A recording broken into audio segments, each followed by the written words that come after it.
స్థానిక వేదాయపాలెం నందు 25వ డివిజన్కు చెందిన తెలుగుదేశం పార్టీ రాష్ట్ర ఎస్సీ సెల్ అధికార ప్రతినిధి మాతంగి కృష్ణ ఆధ్వర్యంలో నిన్నటి రోజున ముఖ్యమంత్రి చంద్రబాబుపై మాజీ మంత్రి అంబటి రాంబాబు వాడినటువంటి అసభ్య పదజాలంకు నిరసనగా అంబటి రాంబాబు దిష్టిబొమ్మకు శవయాత్రను నిర్వహించి చంద్రబాబు నాయుడుపై వ్యాఖ్యలు చేస్తే భవిష్యత్తులో తీవ్ర పరిణామాలు ఎదుర్కోవాల్సి వస్తుందని హెచ్చరించారు.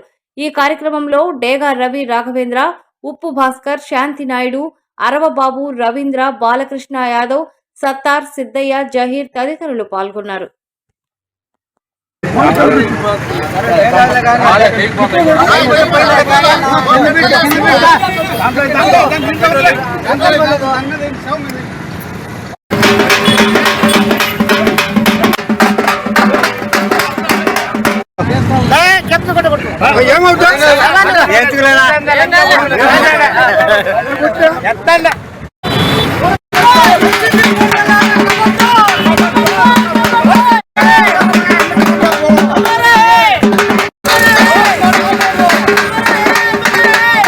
ఈరోజు నెల్లూరు జిల్లా వేదాయపాలెం సెంటర్లో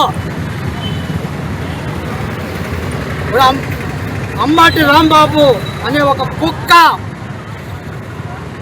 ఒక శవాన్ని ఒక దిష్టిబొమ్మని ఈరోజు వేదాయపాలెం సెంటర్లో తగలబెట్టడం జరిగింది.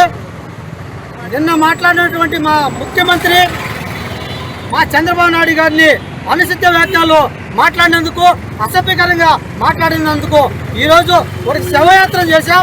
వాడికే కాదు, అంబటి రాంబాబు నువ్వు నోరు అదుపులో పెట్టుకో. ఈ రోజు నుంచి మీకు స్టార్ట్ అయింది. వైసీపీ గూండాలారా, మీకు తొందరలోనే మీకందరు కూడా ఇదే గీత పడుతుంది. శవయాత్రలు గారు మీ యాత్రలు కూడా జరుగుతాయి. ప్రజలు గమనిస్తున్నారు. ఈ రాష్ట్రంలో మీరు ఏం చేసేది? మీకు 11 సీట్లే ఇచ్చారు. ఇదే భాష మాట్లాడారు. ప్రజల్ని ఎంతమందిని ఇబ్బందులు పెట్టారు. దళితుల మీద దాడులు చేశారు. ఇవన్నీ కూడా ప్రజలు గమనించారు. అయినా కూడా మీకు బుద్ధి రావడం లేదు. అంబటి రాంబాబు శవమే కాదు ఈరోజు యాత్ర జరిగేది. రేపు తొందరలో కూడా ఎవరైతే ఈ జోగి రమేష్ గారు ఉన్నాడు ఆయన కూడా శవయాత్రలు కూడా జరుగుతాయి. అదేవిధంగా పెద్ది నానిగాడు, వాడు కొడాలి నానిగాడు, వీళ్ళంతా నోరు వేసుకొని ఈ నా కొడుకులంతా మా నాయకులు మాట్లాడతారు, మా చంద్రబాబు నాయుడు గారిని మాట్లాడతారు, మా లోకేష్ బాబు గారు మాట్లాడతారు, ఆడవాళ్ళు కూడా మాట్లాడతారు. ఈ రాష్ట్రంలో మహిళలను కూడా చూడరు. ఇలాంటి చెత్త నా కొడుకులు ఈ రాష్ట్రంలో ఉండకూడదు. ఈ రాష్ట్రం నుంచి బహిష్కరించాలి. ఈ నా కొడుకులు, వైసీపీ నా కొడుకులు ఎవరైతే నోరు అదుపులో లేకుండా మాట్లాడుతున్నారు వీళ్ళందరినీ ప్రజలు తరి కొట్టాలి. ఈరోజు ప్రజలు, ఈ రాష్ట్ర ప్రజలు ఆగ్రహంతో ఉన్నారు.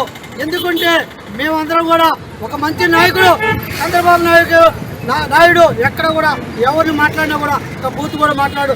చిన్న ఎవరైనా ఒకవేళ ఏదైనా ఈ మొత్తం ఆయన 45 సంవత్సరాల రాజకీయాల్లో చూసుకుంటే ఎక్కడ కూడా ఒక మాట మాట్లాడలేదు. అలాంటిది మరి ఈ అంబటి రాంబాబు ఆ నోరు అదుపులో లేకుండా ఇది పిచ్చి పిచ్చిగా మాట్లాడుతున్నావు, పిచ్చి కుక్కలాగా మాట్లాడుతున్నావు. ఈ నా కొడుక్కి తగిన బుద్ధి చెప్తా. మేమైతే మా చంద్రబాబు నాయుడు గారు సహనంతో ఉండండి అని అంటారు. మాకైతే లేదయ్యా. బూతులు అనే దానికి ఏదైనా కొత్త భాష నేర్చుకోవాల్సిన అవసరం ఏం లేదు.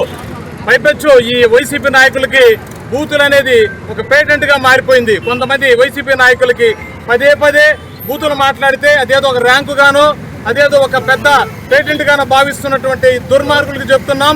ఈ జిల్లాలో కూడా కొంతమంది నాయకులు వాడు వీడు అని అంటూ ఎట్ట బుద్ధి పెడితే అట్ట మాట్లాడుతున్నారు నాయకులు కొంతమందిని.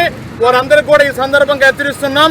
మేము మాదికి బిడ్డగా మేము హెచ్చరిస్తున్నాం. నీ నోళ్ళకి చిలుకారి తీసుకొని కుట్టి నోళ్లు మూపిస్తామని చెప్పి తెలియజేస్తూ 1.5 సంవత్సరం పైగా కూటమి ప్రభుత్వం అధికారంలోకి వచ్చి రాష్ట్రం ప్రశాంతంగా అభివృద్ధి సంక్షేమం వైపు దూసుకుపోతుంటే వైసీపీ నాయకులు ఇంకా భ్రమలో ఉన్నారు. మేమే అధికారంలో ఉన్నామని ఒళ్ళు కొవ్వెక్కి మదవెక్కి నోట్లో నుంచి ఏ మాటలు మాట్లాడుతున్నారో వారికే అర్థం కాక మా నాయకుడు ప్రపంచం మెచ్చిన, ప్రపంచ దేశాలలో తిరుగులేని నాయకుడు. అన్ని దేశాల్లో కూడా తెలుగు వారు ఎక్కడున్నారో గర్వపడే విధంగా, గర్వించే విధంగా ఈ రాష్ట్రాన్ని అభివృద్ధి వైపు తీసుకెళ్తున్న మా నాయకుడు నారా చంద్రబాబు నాయుడు మీద అవాకులు చవాకులు పేలుతున్న ఇలాంటి కుక్కలందరికీ తగిన బుద్ధి చెప్తామని చెప్పి హెచ్చరిస్తూ రాబోయే రోజుల్లో కూడా ఏ వైసీపీ నాయకుడు కూడా ఈ రాష్ట్రంలో రెచ్చగొట్టాలని, రాష్ట్రంలో అభద్రతా భావం కల్పించి పారిశ్రామికవేత్తలను రానియకుండా చేయాలనే ఒక దుర్బుద్ధితో కుట్రతో ఇలాంటి రెచ్చగొడే వ్యాఖ్యలు చేస్తున్నారు. ఇలాంటి వాళ్ళందరికీ తగిన బుద్ధి చెప్పి వీళ్ళందరినీ రాష్ట్రం నుంచి తరిమి కొట్టేదానికి రాష్ట్ర ప్రజలందరూ సిద్ధంగా ఉన్నారని చెప్పి తెలియపరుచుకుంటూ మీ అందరికీ సెలవు తీసుకున్నారు.